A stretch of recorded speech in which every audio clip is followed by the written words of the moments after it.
FFA, Turkey, Texas, Miss Ryleigh Jo Parsons.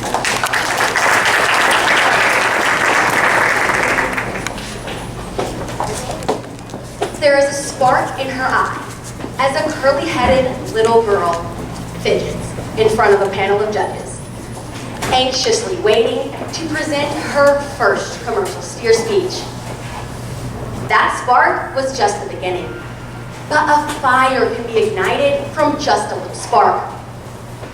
If you ask my closest friends about me, they will probably tell you that I am a passionate person. I get excited when I'm telling stories. I'm stubborn about what I see as right and wrong. I don't ever just kinda like anything. I get crazy about the things that I like. After so many years with the San Antonio Commercial Steer Contest, I can say that this contest ignited my passion for agriculture. This contest did not, however, introduce me to agriculture. I am a fourth-generation beef producer. My uncles and grandfathers raise cattle and farm cotton and wheat. My dad raises cattle and sells crop insurance. My mom spent her childhood summers hoeing her father's cotton and peanut fields. I am simply immersed in agriculture and have been my entire life. But it wasn't until I started preparing for this contest that I noticed exactly how hard the agriculturalists in my life work.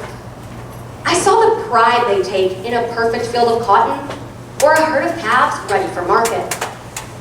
Agriculture had always been in my life, but it wasn't until I put efforts in my own agricultural experience that their same passion was awoken in me.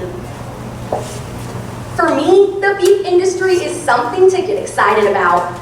I have to admit that I'm proud to be able to talk with other beef producers about the veterinary feed directive and how to change the way we feed, or bovine respiratory diseases and how to treat them.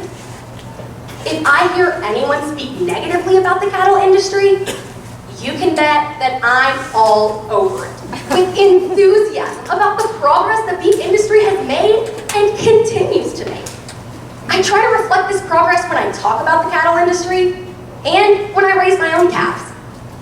Raising these Red Angus steers year after year has taught me at least a little bit about each part of the cattle industry. You might think that since I have this knowledge and have raised commercial steers and am passionate about the beef industry, that I might have aspirations of owning and operating my own feed yard someday. But that is not for me. And in my opinion, that is not the point of this contest. If each and every person who is knowledgeable and passionate about the beef industry stays in the beef industry, the rest of the world will continue to be uneducated, continue to think the worst of beef producers, and continue to move forward, leaving animal agriculture behind. I did not intend to become an advocate for the beef industry. It just happened.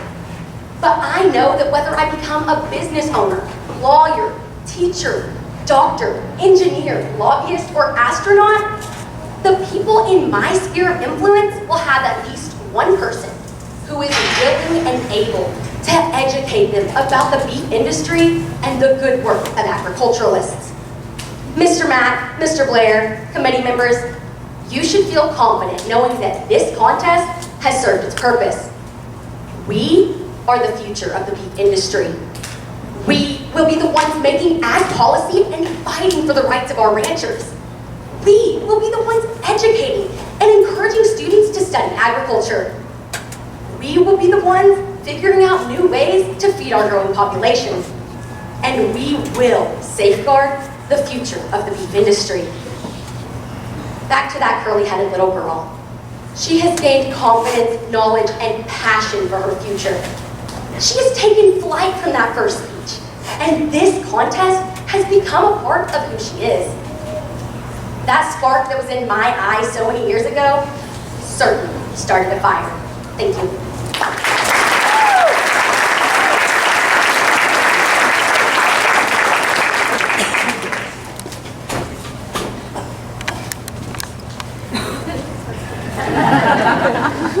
You've heard some speeches over the last few years, and some today.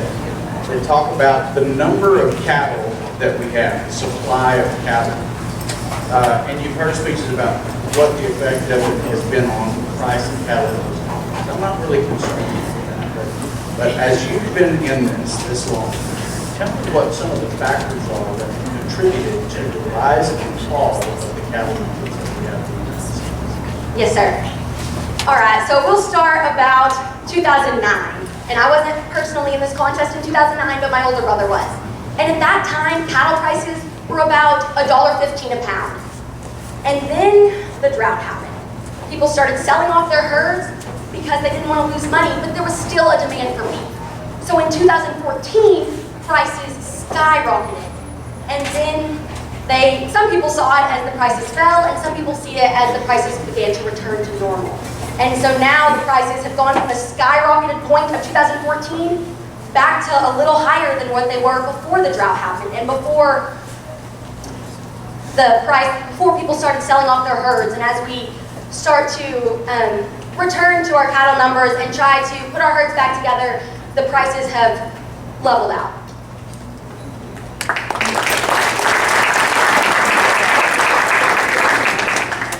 Ryleigh, really enjoyed your speech, and I'm going to put you on the spot. So you have 30 seconds to be able to be the advocate for the beef industry with our new president, Donald Trump. Would you tell the audience what you would like for him to be able to know to advocate for our industry?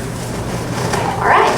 So if I was speaking to President Trump, I would tell him that I think we should make America great again, but part of what makes America great is our farmers and ranchers, and that if he wants to return to the great America that he refers to all the time, then he needs to try to do as much as he can to benefit the farmers and ranchers who work so hard every day to feed the world.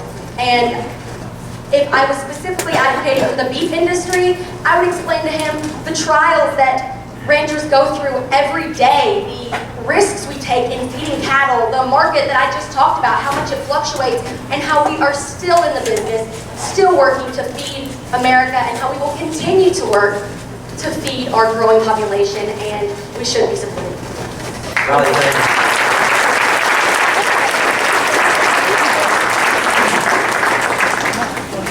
As Ryleigh goes, that's our last speech.